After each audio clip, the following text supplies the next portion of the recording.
Ce n'est évidemment pas dans ces conditions que j'aurais aimé faire cette émission. Le Bitcoin et le marché crypto-monnaie sont en train de prendre le revers de la médaille. Le marché traditionnel, les actions, les différents indices sont en train de cracher et Bitcoin ainsi que pas mal de projets crypto-monnaies sont en train également de prendre leur claque. Évidemment, on appelle ça la panique générale sur les marchés crypto. Tout le monde s'attend au pire. Donc aujourd'hui, dans cette émission, on va revoir ensemble concrètement qu'est-ce qu'il se passe aujourd'hui, mais surtout à quoi est-ce que nous pouvons nous attendre sur ce crash du marché en général. Et vous allez voir avec moi qu'encore une fois, nous avons des informations qui nous montrent que nous ne sommes pas ici sur un déboursement du marché crypto et sur concrètement la fin du marché crypto-monnaie. Donc restez bien avec moi jusqu'au bout de cette émission parce que c'est ce qu'on va aller voir tout de suite.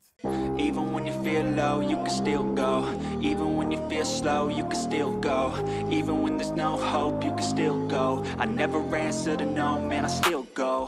Go, go, go, go, go, go, go, go, go, go, go, go, yo, go, go, go. Et bien le bonjour à tous et à toutes les amis, j'espère que vous allez plutôt bien malgré ce qu'il se passe en ce moment sur le marché crypto-monnaie. Évidemment, nos portefeuilles sont dans le rouge. Évidemment, nous avons pour la plupart extrêmement peur de ce qu'il est en train de se passer. On va devoir faire preuve de rationalité aujourd'hui et concrètement prendre les informations comme elles sont. Nous savons, les indices sont en train de cracher. Nous le voyons également, les différentes actions. Bref, l'économie générale est en train de bouger. Ça fait pas mal de temps qu'on pouvait s'y attendre. Évidemment, nous étions complètement surévalués sur les différents indices. Si on regarde sur le S&P 500, on était ici jusqu'en février 2025 sur des sommets historiques. Comment pouvons-nous être sur des sommets historiques alors que nous avons passé le Covid, qui a été une phase très difficile économiquement? Nous étions très proches d'une récession mondiale. Donc, comment est-ce qu'on pouvait en être ici? Eh bien, tout simplement grâce à l'impression monétaire, ce qu'on appelle le quantitative easing. Ça veut dire que la Fed, donc directement la Banque centrale américaine, prenait de l'argent qui était imprimé et le réinjectait dans les marchés financiers afin de maintenir la tête en dehors de l'eau. Ça a été exactement la même chose pour le CAC 40, il ne faut pas se leurrer. Pareil ici, la Banque centrale européenne qui a continué d'imprimer de l'argent pour maintenir artificiellement le prix du CAC 40 à la hausse. Donc là encore, pareil, on était sur des sommets historiques en mars 2025 et on est en train de prendre ici le revers de la médaille. Donc toutes ces informations-là sont là tout simplement pour nous dire que l'économie traditionnelle puait et elle pue toujours. D'ailleurs, en ce moment même, on est en train de revenir sur des prices, j'ai envie de dire, qui sont potentiellement convenables. Maintenant, ce qu'il faut essayer de comprendre également, c'est que, lorsque nous avons un crack financier comme celui-ci, lorsque nous avons également des monnaies qui crachent, parce qu'il y a actuellement beaucoup de monnaies qui sont en train de perdre énormément en valeur, les gros, que ce soit les banques, les fonds de gestion, les whales, donc les très gros portefeuilles, tout simplement les milliardaires, ils sont dans une obligation de trouver des actifs pour se protéger. Parce que quand les monnaies chutent, on ne peut même pas vendre ces actions, vendre les différents indices que nous avons en portefeuille et les différents actifs et les conserver en euros, en dollars ou dans des monnaies traditionnelles. Parce que si les monnaies traditionnelles perdent 5, 10, 15%, c'est leur net worth total qui perd 5 à 10%. Et donc, ça me permet de faire cette petite introduction sur le fait qu'aujourd'hui, il n'y a pas beaucoup d'actifs qui permettent de pouvoir se protéger dans ce type de situation. On a le gold, évidemment, et si on regarde, on voit qu'il y a eu concrètement ici un transfert de liquidité qui a été fait. Le gold, lui, a bénéficié de beaucoup de liquidités et est venu faire un nouveau sommet aux 3153 $. Donc concrètement, pas mal de gros portefeuilles, certains fonds de gestion et des banques qui se sont retournés vers le gold, donc vers cet actif ici qui est considéré comme une valeur refuge et comme la plus grosse valeur refuge à ce jour, surtout en temps de guerre. Mais n'oubliez pas que le problème avec le gold, c'est quoi? C'est tout simplement que le gold, aujourd'hui, quand on veut le détenir de manière physique, il n'est pas très liquide. Parce que premièrement, quand on a des milliards de dollars et qu'on veut acheter du gold, ça prend énormément de place. Donc, soit on doit le mettre en coffre, soit on doit le garder chez nous, mais ça prend beaucoup de place, des lingots. Et en plus de ça, après, il va falloir pouvoir le vendre. Donc, trouver des acheteurs en face qui ont assez d'argent et qui ont l'envie et la place de pouvoir conserver ce gold physique.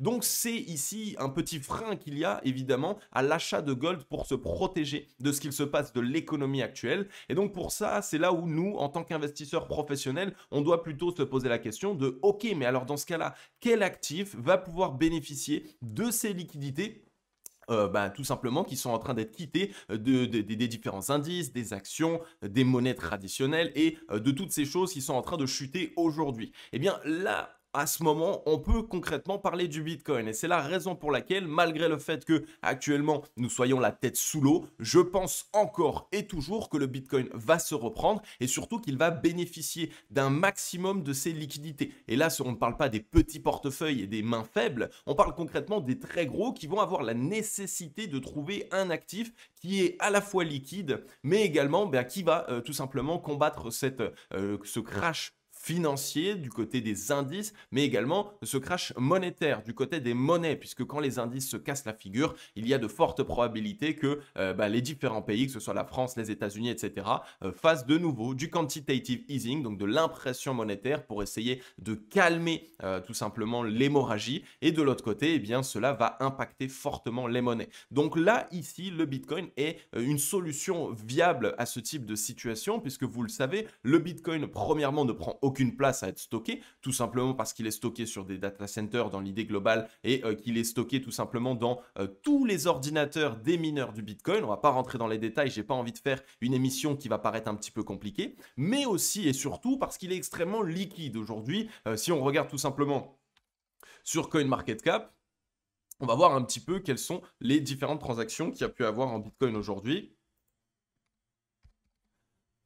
Donc aujourd'hui, si on prend le Bitcoin, on parle d'un volume 24 heures de 53,1 milliards. Donc vous voyez, il est extrêmement liquide, ce qui veut dire qu'on peut en acheter quand on veut dans l'idée et on peut en vendre également quand on veut dans l'idée. Donc c'est la possibilité ici d'avoir un actif qui, une fois qu'on en a acheté pour se défendre de tout simplement ce qu'il se passe dans l'économie aujourd'hui, eh bien les gros vont pouvoir par la suite, s'ils le souhaitent, en revendre tout simplement et trouver des acheteurs en face. Donc le Bitcoin est une solution viable et pour moi, je conserve cet état d'esprit dans lequel le Bitcoin va conserver aujourd'hui cette casquette de valeur refuge, mais surtout cette casquette de valeur dans laquelle les très gros vont pouvoir venir se réfugier pour éviter tout simplement de prendre une très grosse claque sur leur net worth. Donc là, on est dans un état de panique totale. On peut aller voir au niveau des liquidations. Concrètement, hier, donc dimanche, on est venu liquider 743 millions de dollars de positions longues. Et aujourd'hui, puisqu'on continue encore l'hémorragie, on est venu liquider 475 millions de dollars de positions longues. Donc on parle encore ici de 1,3 milliard de dollars positions longues liquidées. Ça montre encore une fois qu'il y a eu beaucoup de longues qui s'étaient positionnées, mais surtout qu'on est dans un état de capitulation et dans un état dans lequel on a reset énormément de liquidités du marché crypto. Ça fait maintenant depuis ce gros pic du 9 décembre qu'on ne fait que liquider énormément de positions, que ce soit du côté des longues mais également du côté des shorts, mais surtout du côté des longues. Ici, on doit être sur, je pense, peut-être 40, 50 milliards de dollars de positions longues qui ont été liquidées. Donc de l'argent qui a été tout simplement sorti des marchés et qui est venu défoncer les mains faibles qui ont cherché à ouvrir des effets de levier. Donc c'est un point extrêmement pertinent et un point à prendre en compte, c'est qu'aujourd'hui, malgré cette panique, le Bitcoin, lui, finalement, n'est pas non plus dans un dérapage total. On est passé des 84 000 aux 74 000 actuellement. On vient de retester ici, vous voyez, les 0,382 de Fibonacci du mouvement intégral. Donc clairement du bull run. Ici, vous voyez, on a eu le bull run intégral. Et bien ce mouvement baissier, actuellement, est revenu chercher les 0,382 de Fibonacci. Les 0,382 de Fibonacci, c'est ce qu'on appelle la première zone d'arrêt, c'est-à-dire la première zone sur laquelle les acheteurs doivent à tout prix défendre tout simplement cette zone pour pouvoir nous assurer que nous sommes toujours dans un mouvement haussier et qu'on veut poursuivre le mouvement haussier actuellement. On a toujours pas mal d'informations, regardez ici, malgré ce mouvement baissier, certes, malheureusement, il est venu nous faire réintégrer la zone de neutralité. J'étais très content qu'on la tienne et pour moi, on allait partir dans l'émission précédente. C'est ce que je vous expliquais. Malheureusement, ici, on a un mouvement de panique qui a lieu et en plus de ça, on a une potentielle petite corrélation avec les marchés traditionnels et donc tout le monde a peur, ce qui fait qu'on crée du coup des mouvements de capitulation comme celui-ci. Mais malgré tout, la force vendeuse n'est pas très forte. On voit de la vente, évidemment, mais elle n'est pas très forte. Elle est moins forte que ce qu'on avait connu ici le 10 mars 2025. Elle est bien moins forte également de ce qu'on avait connu le 28 février 2025 et moins forte également que ce qu'on avait connu le dimanche 22 décembre 2024. Donc si on prend du recul, on est encore ici sur des divergences haussières, ce qui veut dire que sur le cours, on fait des plus bas de plus en plus bas, mais en termes de force vendeuse, on a de moins en moins de force vendeuse. Et ça, c'est un très bon signal parce que ça montre qu'on est dans ce mouvement de capitulation de la part des petits. Donc sans doute que les whales, eh bien, elle ne rachète pas ici tout de suite cette baisse, elle profite de la panique pour pouvoir avoir des points d'entrée encore plus intéressants. Et dès qu'on arrivera dans les zones sur lesquelles elles voulaient se positionner, à ce moment-là, elles pourront vraiment filer leurs ordres spot. N'oubliez pas une chose, c'est que je vous ai déjà expliqué, les whales, elles ont shorté le marché avec des effets de levier pour créer et exercer une pression vendeuse. Ça va aider ici le Bitcoin à partir plus bas. Et en même temps, elles accumulent des positions spot. Donc là, concrètement, leur bag est bien plein. Elles-mêmes ont commencé à acheter aux 85 000. Elles sont hedgées avec les effets de levier. Donc ça leur permet d'éviter de perdre à court terme.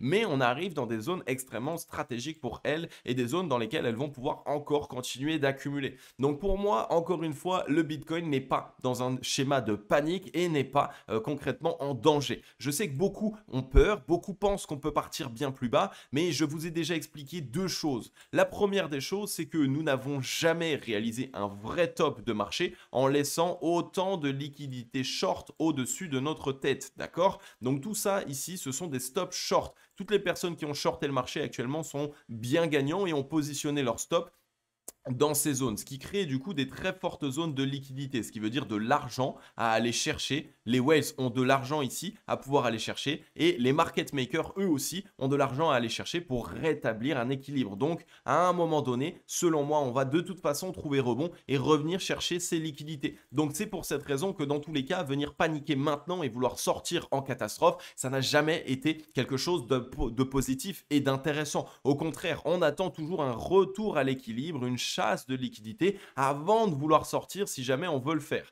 Dans tous les cas, si ici on devait être sur un top de marché, on assistera à ce qu'on appelle le dead cat bounce. Ça veut dire le rebond du chat mort, c'est-à-dire un rebond qui vient ici chasser les liquidités précédentes, créer un petit peu d'euphorie pour qu'il y ait des petits investisseurs qui se disent « Ah tiens, c'est intéressant, il faut acheter, c'est le moment de se positionner. » Et ensuite seulement, on vient faire la poursuite du mouvement baissier. Parce que les gros portefeuilles, et ça vient m'amener à mon deuxième point, les gros portefeuilles, s'ils veulent pouvoir sortir de position d'un actif, comme le Bitcoin et comme d'autres actifs, ils doivent avoir de l'euphorie. Il faut ici qu'il y ait maximum de personnes avec de l'euphorie, donc je vais lui faire un petit smile ici, pour pouvoir acheter les positions de Bitcoin que les whales vendent, d'accord? Donc si les whales veulent vendre du Bitcoin, il leur faut de l'euphorie, il leur faut des mecs comme lui qui sont contents d'acheter et donc qui se disent que c'est intéressant. Donc c'est la raison pour laquelle ici, pour moi, le Bitcoin ne va pas pouvoir aller bien plus bas. Maintenant, ici, encore une fois, on sait que nous avons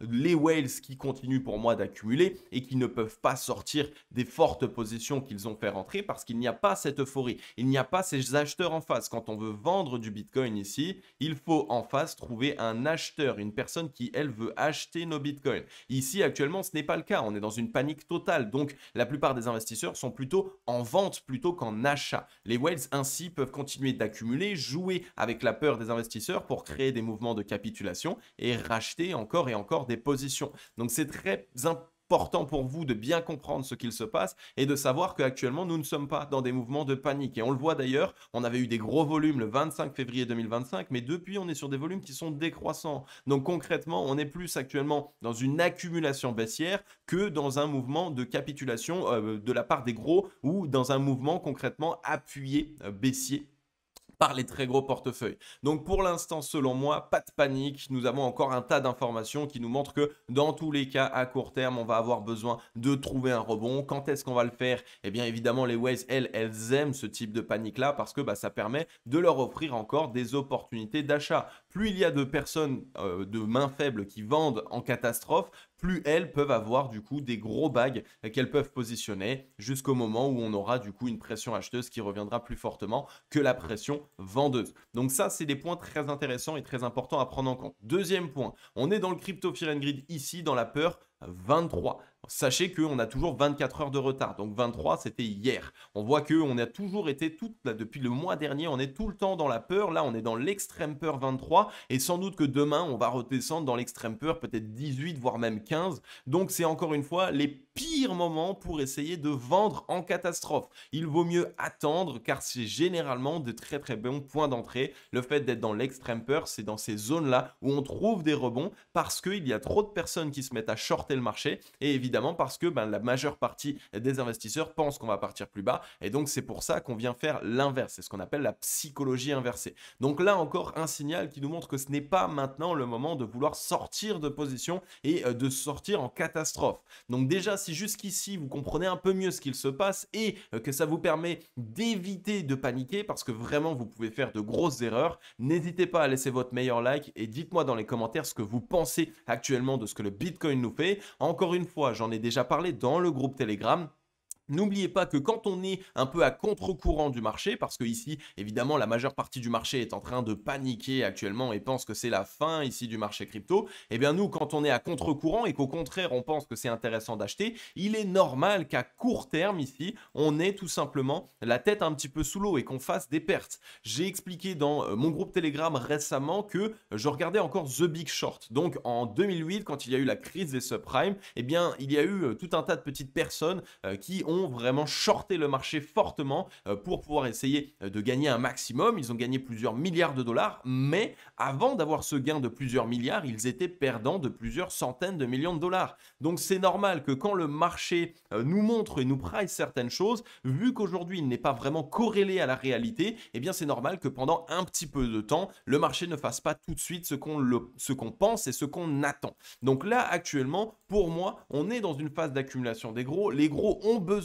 de liquidité pour pouvoir rentrer sur Bitcoin et se protéger de la baisse du marché intégral et des monnaies également. Donc pour moi, encore une fois les amis, ça ne regarde que moi dans l'idée globale, mais je vous partage ça parce que d'un point de vue professionnel, les informations sont là et d'un point de vue économique, eh bien encore une fois, on n'a pas beaucoup d'actifs qui peuvent nous permettre de nous protéger comme le Bitcoin aujourd'hui. Eh bien pour moi, on est encore dans des phases intéressantes et pour moi, on risque de se reprendre d'ici peu. Si on prend maintenant un petit peu de recul, les BTC1 futurs CME nous ont fait un énorme gap. Donc là encore ici, vous voyez, très très gros gap puisqu'on a eu la baisse le week-end, directement dimanche, entre les 79 000 et les 83 000. On a encore toujours le gap ici jusqu'aux 85 965. Donc on a deux gaps ici à venir combler. Ça nous montre encore une fois que c'est un point qui nous dit que dans tous les cas, on va devoir à un moment donné revenir combler ce gap si on veut poursuivre le mouvement baissier. Donc là encore une fois, un signal qui nous montre que le Bitcoin, malgré la panique actuelle, ne va pas descendre beaucoup plus bas et devrait incessamment sous peu se reprendre ou à minima nous offrir un rebond. D'accord? Donc ne paniquez pas maintenant, ce serait dommage pour vous, vous risquerez de faire vraiment des erreurs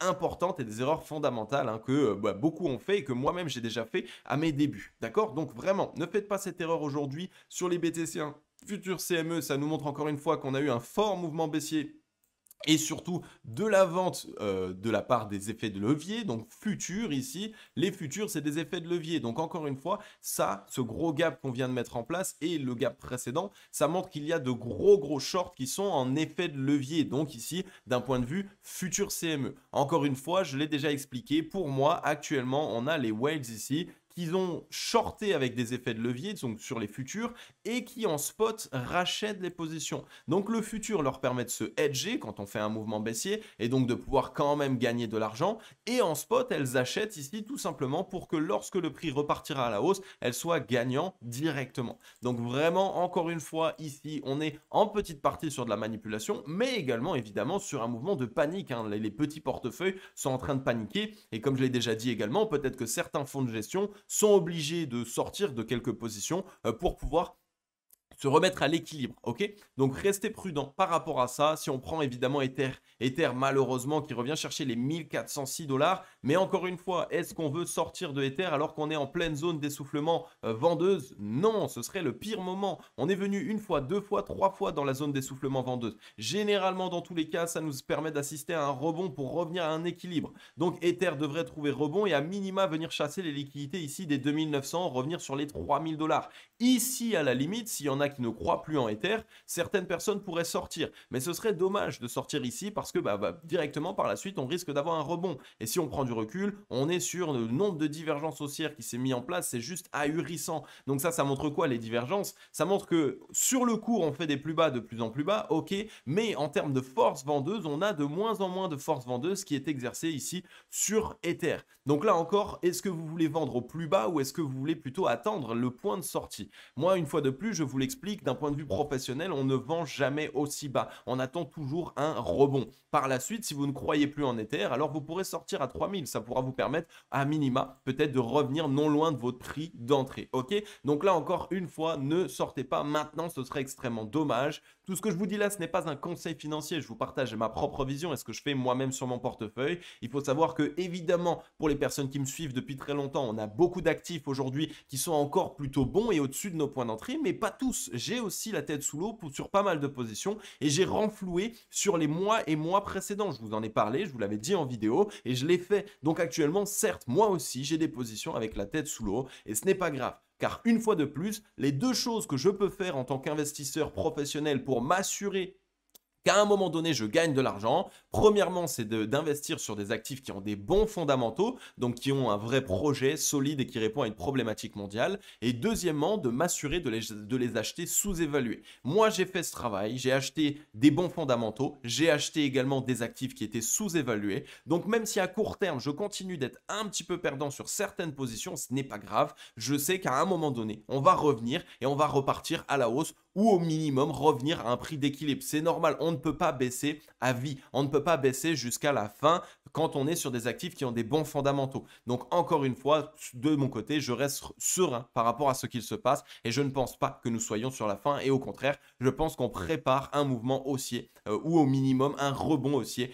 incessamment sous peu. La Bitcoin dominance nous montre encore un très fort rebond, on est de retour aux 64%. Maintenant, une fois de plus, pourquoi vendre ces altcoins maintenant alors qu'on est en zone d'essoufflement acheteuse cette fois-ci? Donc les acheteurs du Bitcoin sont complètement essoufflés, ce qui veut dire qu'on va avoir des liquidités qui vont rentrer sur les alts également. Et là, encore une fois, c'est la deuxième fois qu'on revient en zone d'essoufflement acheteuse. Donc on devrait mettre en place le petit M-Top et ça pourra permettre enfin à la Bitcoin dominance de venir corriger d'ici peu, peut-être pas tout de suite maintenant, mais on va de toute façon d'ici peu commencer à le faire. Donc encore une fois, c'est un signal intéressant pour se dire que les altcoins risquent de se reprendre. Alors pas tous, une fois de plus, faites votre travail, il faut des bons fondamentaux et il faut acheter des actifs sous-évalués. Mais si vous faites bien ce travail, dans tous les cas, pour moi, ça payera parce qu'aujourd'hui, le marché crypto-monnaie représente une solution mondiale à tous les problèmes, que ce soit les problèmes d'économie, les problèmes de monnaie et également les problèmes de banque parce que les banques ne sont pas à l'abri aujourd'hui d'un banqueroute, ne sont pas à l'abri d'un crash immobilier et n'oubliez pas que s'il y a un crash immobilier, il y a de fortes probabilités que les banques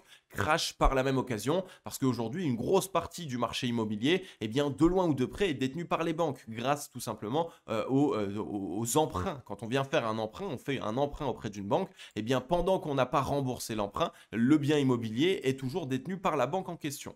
Donc là encore, sur la Bitcoin dominance, pour moi, on risque de corriger incessamment sous peu et voir les altcoins repartir un minimum. Donc là encore, pour moi, je ne cherche pas à vendre mes altcoins, je les conserve en portefeuille. Et maintenant, si on regarde sur le dollar, eh bien regardez, le dollar est toujours plutôt baissier actuellement. On est toujours en train de mettre en place ce mouvement baissier. On a réintégré cette zone jaune là qui était la zone pivot. Donc ici, de toute façon, normalement, le dollar devrait revenir tester les 100 points approximativement. Donc si le dollar chute ici, et que nous avons ici un marché intégral, donc l'économie qui chute, normalement le Bitcoin devrait en bénéficier parce que comme je l'ai déjà expliqué, quand on a des centaines ou des dizaines, on va dire dizaines de milliards de dollars en dollars et qu'on a une baisse de 7%, c'est notre net worth qui perd 7%. Donc là encore, il leur faut trouver des actifs sur lesquels se positionner pour éviter ici la baisse de cet actif. Et en plus de ça, eh bien là, on était une baisse de 7%, mais si on descend sous les 100 points, on sera sur presque 10%. Et pour moi, on va revenir chercher les 94 points, donc ce sera presque 13% de baisse. Donc là encore, les gros vont avoir besoin de pouvoir trouver des actifs dans lesquels se protéger. Donc le dollar continue sa chute, c'est un bon signal pour nous, en tout cas du point de vue du marché crypto-monnaie.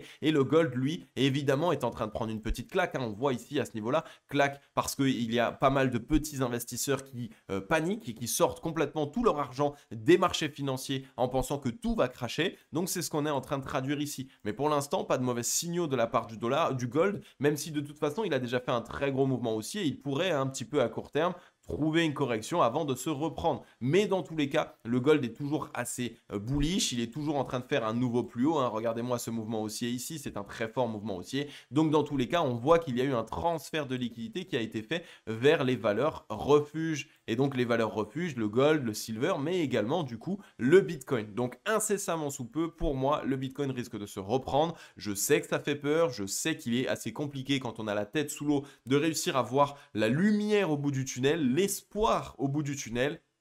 Mais pour moi, c'est d'un point de vue professionnel ici, ce n'est pas de l'espoir, ce n'est pas se raccrocher à un potentiel scénario qui n'arrivera jamais. Non, c'est concrètement prendre du recul d'un point de vue logique. Ici, vous êtes sur la chaîne de Cryptologique, donc c'est d'un point de vue logique. Qu'est-ce que les whales et qu'est-ce que les gros portefeuilles pourraient faire pour essayer de se protéger actuellement du crash des différents indices, du crash de certaines actions et évidemment du crash de certaines monnaies. Donc, gardez bien tout ça en tête. Encore une fois, c'est ma vision du marché. Je sais que ça fait pas mal de temps que je vous dis que pour moi, on va se reprendre incessamment sous peu. Évidemment, je ne pouvais pas prévoir que nous allions avoir tout de suite ce fort mouvement baissier sur les indices. J'en avais parlé, j'avais déjà expliqué que pour moi, les indices étaient complètement surévalués et que nous allons à un moment donné devoir nous prendre un coup de bâton sur les doigts. C'est le cas actuellement. Maintenant, n'oubliez pas une chose, c'est que nous avons toujours l'impression monétaire, l'argent magique. Donc, la Fed, la Banque centrale, elles vont de toute façon devoir réimprimer des milliers de milliards, peut-être plutôt des centaines de milliards ou des milliers de milliards de dollars pour essayer de sauver l'économie, pour essayer d'éviter qu'on aille la tête trop sous l'eau. Et donc, pour ça, il va y avoir de l'argent qui va rentrer à nouveau dans les marchés financiers. Et évidemment, quand il y a de l'argent qui rentre dans les marchés financiers, si les gens n'ont pas confiance dans les indices, dans les différentes actions ou dans les monnaies, eh bien, ils vont devoir trouver de nouveaux actifs. Le gold est un bon actif évidemment, mais le bitcoin pour moi l'est également et pour pas mal de whales puisqu'on voit qu'il y a de plus en plus de gros portefeuilles qui accumulent du bitcoin. Donc voilà pour cette émission. Elle a été un petit peu plus longue que d'hab. Évidemment, j'aurais voulu vous la faire dans d'autres conditions, mais sachez que pour moi, je suis toujours excité par rapport à ce qu'il se passe et je pense que nous sommes sur un petit crash comme on avait eu au mars 2021, non mars 2020, donc c'était le crack Covid. Je vais vous montrer ici, donc le crack Covid de mars 2020. On était le crack Covid qui était ici. Donc regardez comment ça s'est passé. On a eu ici directement le crack Covid à ce niveau-là. On a fait du coup gros mouvement baissier et regardez ici en combien de jours on s'est repris. Ça nous a pris ici, donc la grosse bougie était le 12 mars 2020 et on était déjà en train de repartir le 19 mars 2020. Donc en seulement 8 jours, le marché crypto était en train de repartir. Et bien pour moi, on est dans cette même disposition. Certes, un petit crash court terme dans lequel on doit être positionné parce que ce serait dommage de rater l'opportunité. Mais malgré tout, pour moi, on reste dans quelque chose d'haussier. Donc les amis, je sais que ça peut faire peur. Je sais que beaucoup veulent essayer de trouver une tête de turc et se dire c'est à cause de lui que j'ai perdu de l'argent, etc. Non. C'est à cause de personne et pour l'instant, vous n'avez pas forcément beaucoup perdu, même si vous êtes à moins 50, moins 60, moins 70% sur vos portefeuilles. C'est pas grave, ça peut arriver. On peut se reprendre et surtout vous permettre de revenir dans le vert et revenir positif. Si vous avez choisi les bons actifs et que vous avez fait ce travail de les acheter sous-évalués, alors ne vous inquiétez pas, on va revenir à un moment ou à un autre et ça va vous permettre de pouvoir récupérer ce que vous avez perdu jusque-là. Donc voilà les amis, j'en ai terminé avec cette émission. Si vous avez kiffé, n'hésitez pas à vous abonner et à activer la cloche pour les personnes pour qui ce n'est pas encore fait. Vous êtes plus de 75% à regarder mes vidéos quotidiennement et à ne pas être abonné. Donc n'hésitez pas parce que dans ces phases d'incertitude, je serai là pour vous permettre de comprendre ce qu'il se passe et surtout pour vous partager les bonnes informations. Parce que s'il devait y avoir une information qui invaliderait mon scénario, je le dirais sans aucun problème. Actuellement, ce n'est pas le cas, donc ça reste toujours bien haussier. Donc n'hésitez pas, abonnez-vous, activez la cloche. Pensez au petit like, au gros commentaire également, ça soutient un maximum la chaîne. Et comme d'habitude les amis, on se dit à très vite dans une prochaine émission. Je vais vous souhaiter à tous et à toutes une agréable journée ou une agréable soirée. C'était Cryptologique. Ciao bye bye.